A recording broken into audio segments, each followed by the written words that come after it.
hello.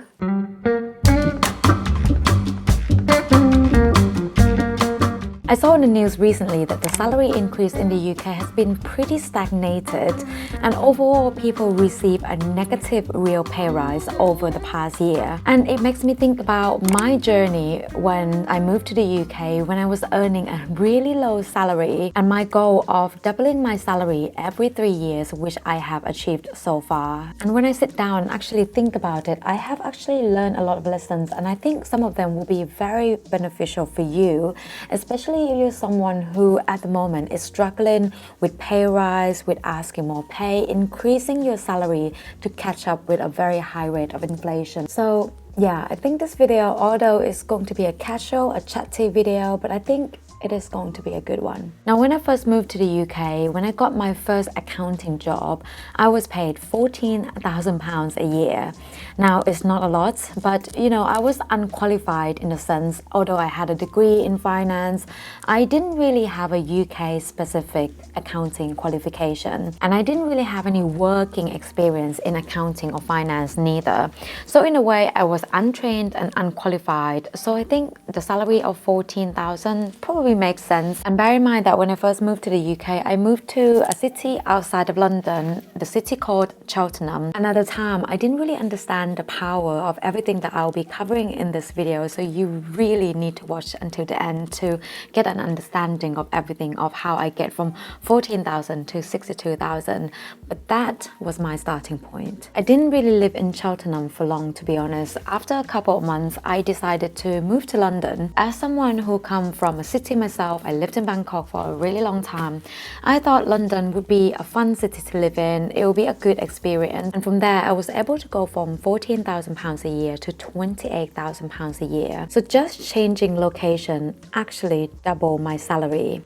Now, I'm not saying that you need to move to London because you don't have to, but the lesson here is that you might want to expand your search in another area or another region. If you're living in a small city or a small town, for example, you might want to see if there are any other opportunities nearby that you can get a higher salary. With hybrid working becoming more and more common and something that more and more companies are looking to do going forward in the future, it might be a good idea to start looking for jobs in nearer cities where you could potentially earn a higher salary while only having to commute into the city for once or twice a week. From £28,000 a year, I was able to get to £30,000 a year and £33,000 a year by salary negotiation. At the time, I already started my ACCA training, and I used the fact that I passed all the exams in the first setting and the fact that I can also do a really good job even though I did study part-time to back up my salary negotiation. During every quarterly or annual reviews, I always show to them that I was keen to be promoted.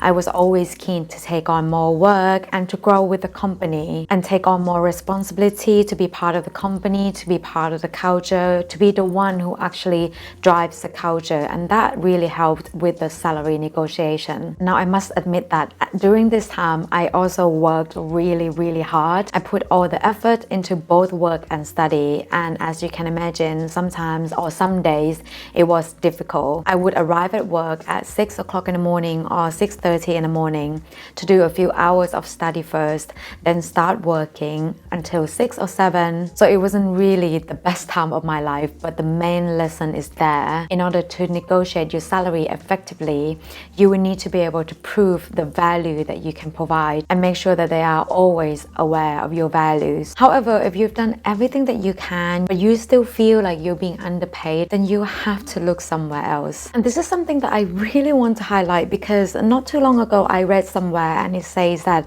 every year only around 10% of the workers actually switch companies. So it shows that majority of people are still pretty conservative when it comes to switching to different companies. Statistically speaking, job stayers can expect to get around 2% to 4% pay rise every year, while changers can get around 8% to 10% pay rise every single year. And this is something that I evaluate very often, every year in fact, whether I am still being paid for the value that I provide. And this for a lot of people may come across as not being loyal to the company, but to be honest, in this day of age, I feel like loyalty doesn't really mean much these days. When companies are facing difficulties, they're more than happy, or they're not going to lose sleep over making you redundant.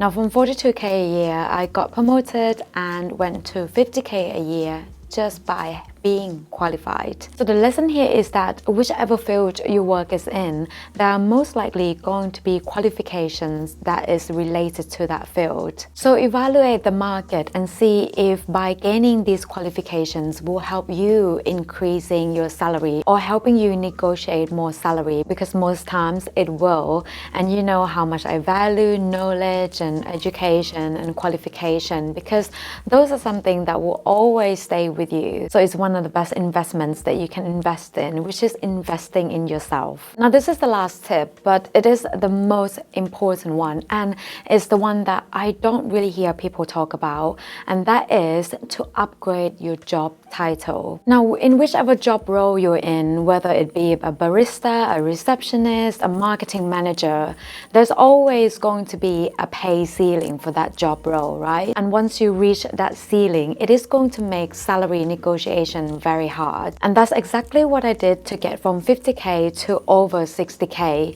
because I knew that if I wanted to work for the size of the company that I was working for with the position as a management accountant, I knew that I was kind of like already reaching the ceiling for that job role. So I had to aim for another role that was above me. And that meant that I had to apply for jobs that I wasn't 100% qualified for. And you know what? This is something that I don't think as job seekers we do this enough, especially women. Research shows that women are less likely to apply for jobs that are more senior than their current positions, or what LinkedIn would call stretch roles. Men typically will apply for jobs that they're only meeting 60% of the role requirements.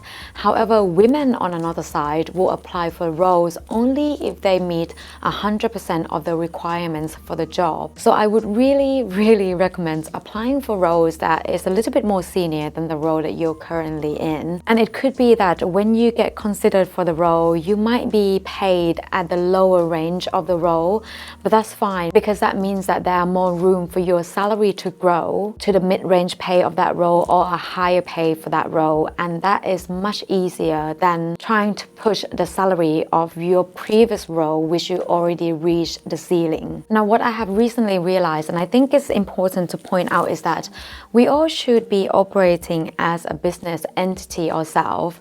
And what I mean is that if you are a business entity and you're working with a customer, and in this case it will be your employer, and they're not paying enough for the services that you provide, it is natural to, as a business, to not be working with that customer anymore. And if you operate yourself as an entity, that means that you are going to find ways for you to maximize the value of your time, trying to find ways to do things more efficiently. And overall, I think operating this way will make you, me, us a better employee all around. I just wanted to put that out there because it could be life-changing for some of you who never really thought about it that way. Thank you so much for watching until the end of this video. I hope you kind of like this style of presentation. I thought I would just do something a bit more casual but packs a lot of value still.